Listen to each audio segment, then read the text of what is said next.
अरब सागर के बीचों बीच स्थित विशाल द्वीप अपने नाम की तरह ही वीरान और मनहूस था। ऊंची ऊंची चट्टानों से घिरा यह द्वीप हमेशा बादलों और कोहरे की चादर ओढ़े रहता। यहीं पर था राठौड़ परिवार का आलीशान, लेकिन अब वीरान पड़ा विरासत महल, जिसकी दीवारें अनगिनत राज दफन किए हुए थी। आज दशकों बाद इस महल में चहल पहल थी। अरबपति महाराज विक्रम सिंह राठौड़ की मृत्यु के बाद उनके 6 बिछड़े हुए पारिवारिक सदस्यों को उनकी वसीयत पढ़ने के लिए यहां बुलाया गया था। एक प्राइवेट नाव उन्हें द्वीप तक छोड़कर जा चुकी थी और अब वे सब उस विशाल हॉल में असहजता से बैठे थे, जहां कभी उनके परिवार की शान और शौकत की महफिलें सजा करती थी। हॉल की बद्दी सी खिड़की के बाहर आसमान का रंग बदल रहा था। गहरे काले बादल किसी दैत्य की तरह द्वीप को निगलने के लिए बैर आच रहे थे। हवाओं में एक अजीब सी सिहरन थी, जैसे कोई अनहोनी दस्तक दे रही हो। वकील अद्वैत शर्मा ने अपना चश्मा ठीक करते हुए गंभीरता से बोलना शुरू किया। आप सभी का यहां आना आवश्यक था। महाराज विक्रम सिंह की वसीयत साधारण नहीं है। आदित्य, जो हमेशा की तरह अपने पिता का आज्ञाकारी बेटा बना हुआ था, ने संयम से पूछा, पिताजी ने क्या लिखा है? अद्वैत ने एक पुराना पीले पड्डी डीटीएच चुके लिफाफे से वसीयत निकाली और पढ़ना शुरू किया। मेरी सारी संपत्ति, व्यापार और यह द्वीप, सब कुछ मेरे परिवार को मिलेगा, लेकिन एक शर्त पर। सबके कान खड़े हो गए। मीरा विक्रम सिंह की पूर्व पत्नी ने अपनी शादी का पल्लू संभालते हुए कहा, शर्त? विक्रम बिना शर्त के तो पानी भी नहीं पिलाता था।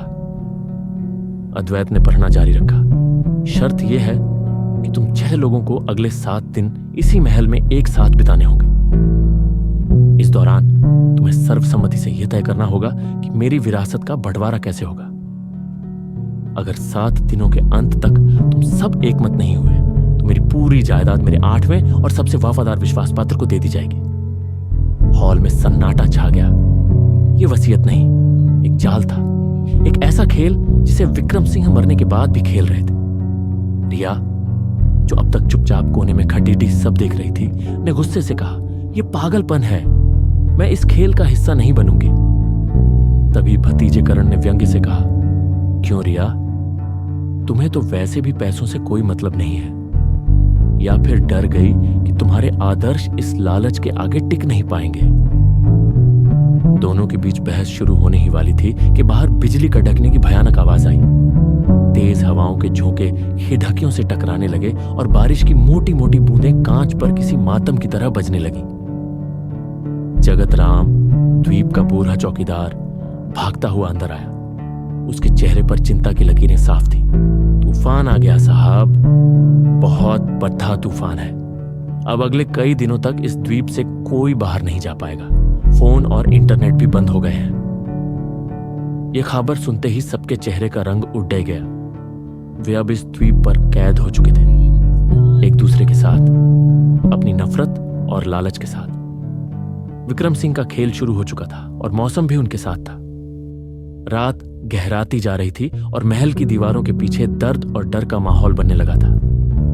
उन्हें नहीं पता था कि यह तूफान सिर्फ बाहर नहीं, बल्कि उनके अंदर भी उठने वाला था, जो जल्द ही किसी की जान ले लेगा। भाग 2, पहली रात और पहली मौत।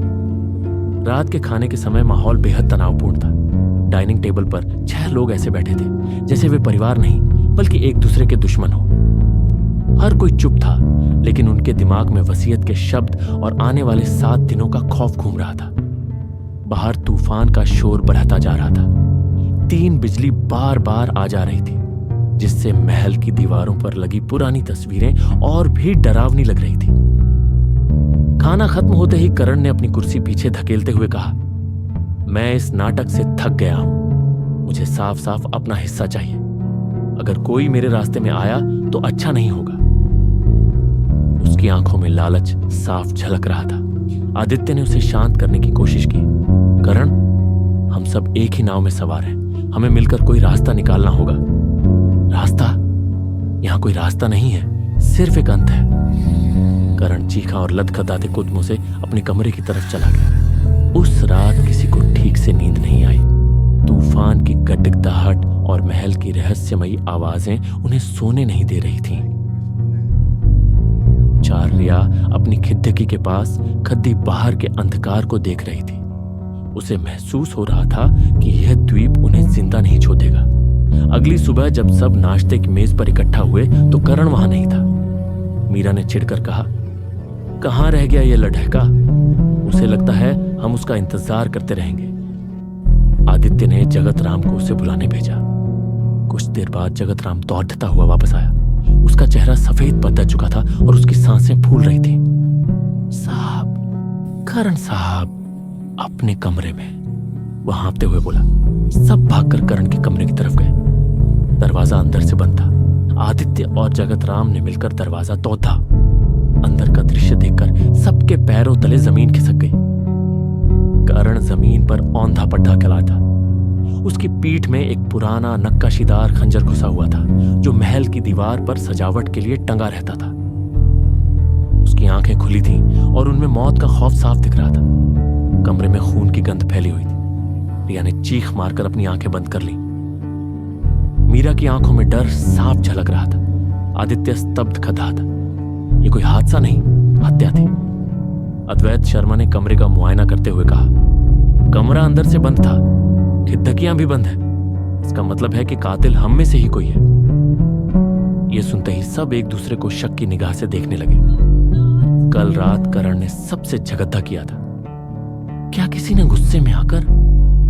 लेकिन कमरा अंदर से बंद कैसे हुआ? क्या यह कोई आत्महत्या थी जिसे हत्या जैसा दिखाया गया हो? आदित्य ने दीवार पर देखा। जहां पहले खंजर टंगा था वहां अब एक कागज का टुकड़ा लगा हुआ था। उसने कांपते हाथों से कागज उतारा। उस पर विक्रम सिंह की लिखावट में कुछ लिखा था, खेल का पहला नियम, जो सबसे ज्यादा लालच करेगा वह सबसे पहले बाहर होगा। अभी तो बस शुरुआत है। सबके शरीर में सिहरन दौड़ गई। यह विक्रम सिंह का ही कोई शैतानी खेल था। वह मरने के बाद भी उन्हें नियंत्रित कर रहा था। कातिल कोई बाहर ही नहीं था, वह उन्हीं के बीच मौजूद था और शायद महाराज की लिखी स्क्रिप्ट के हिसाब से ही चल रहा था। अब वे सिर्फ वारिस नहीं बल्कि एक दूसरे के संदिग्ध थे। तूफान ने उन्हें दुनिया से काट दिया था और अब मौत ने उनके बीच एक ऐसी दीवार खतीरी कर दी थी जिसे पार करना नामुमकिन था।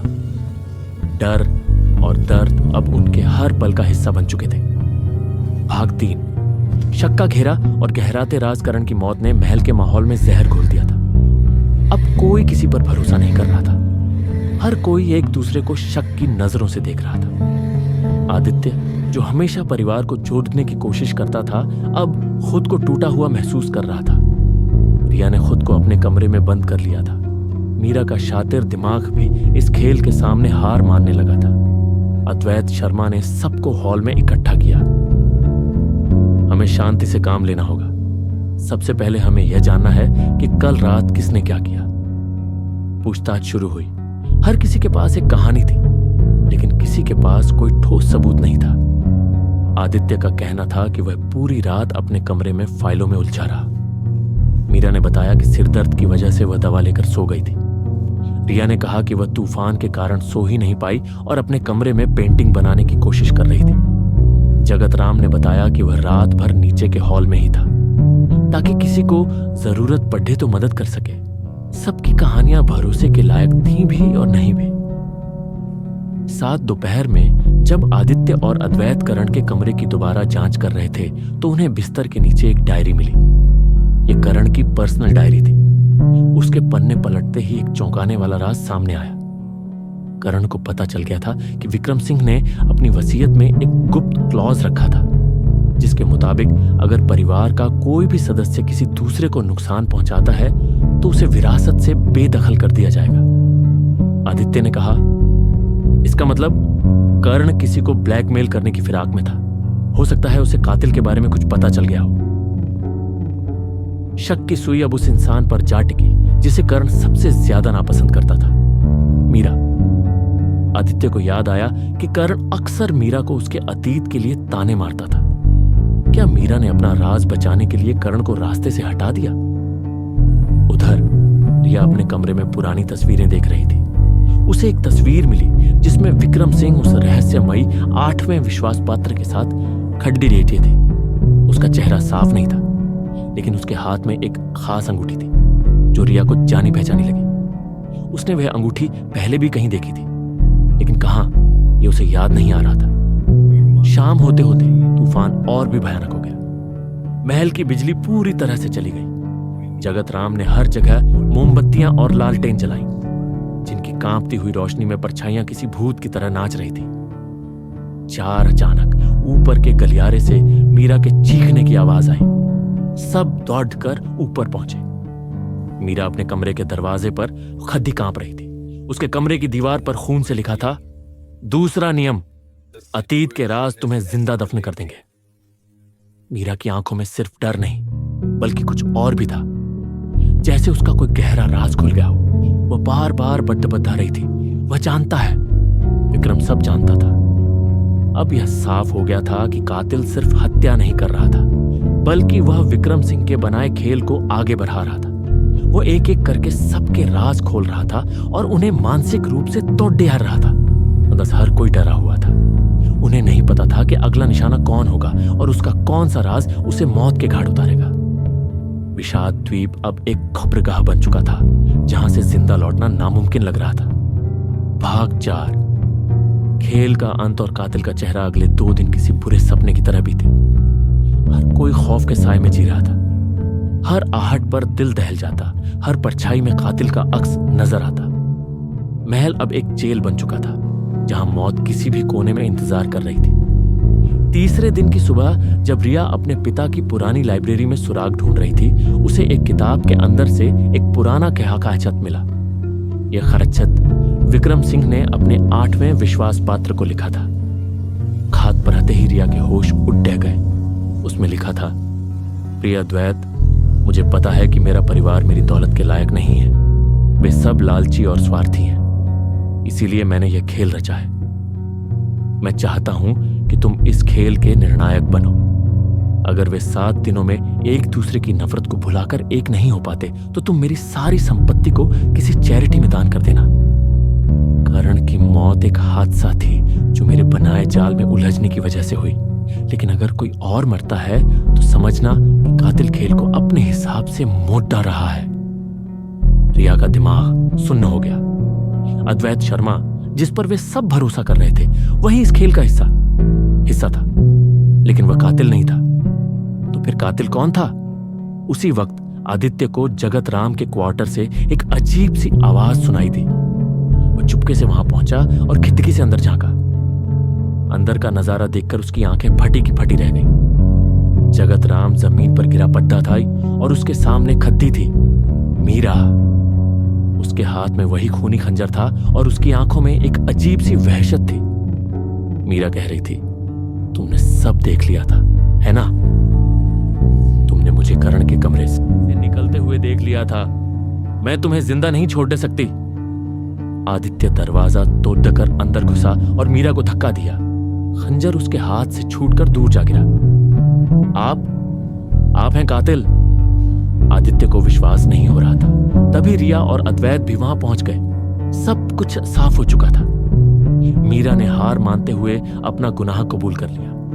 उसने बताया, करण को मेरे एक पुराने राज के बारे में पता चल गया था जो विक्रम ने अपनी डायरी में लिखा था।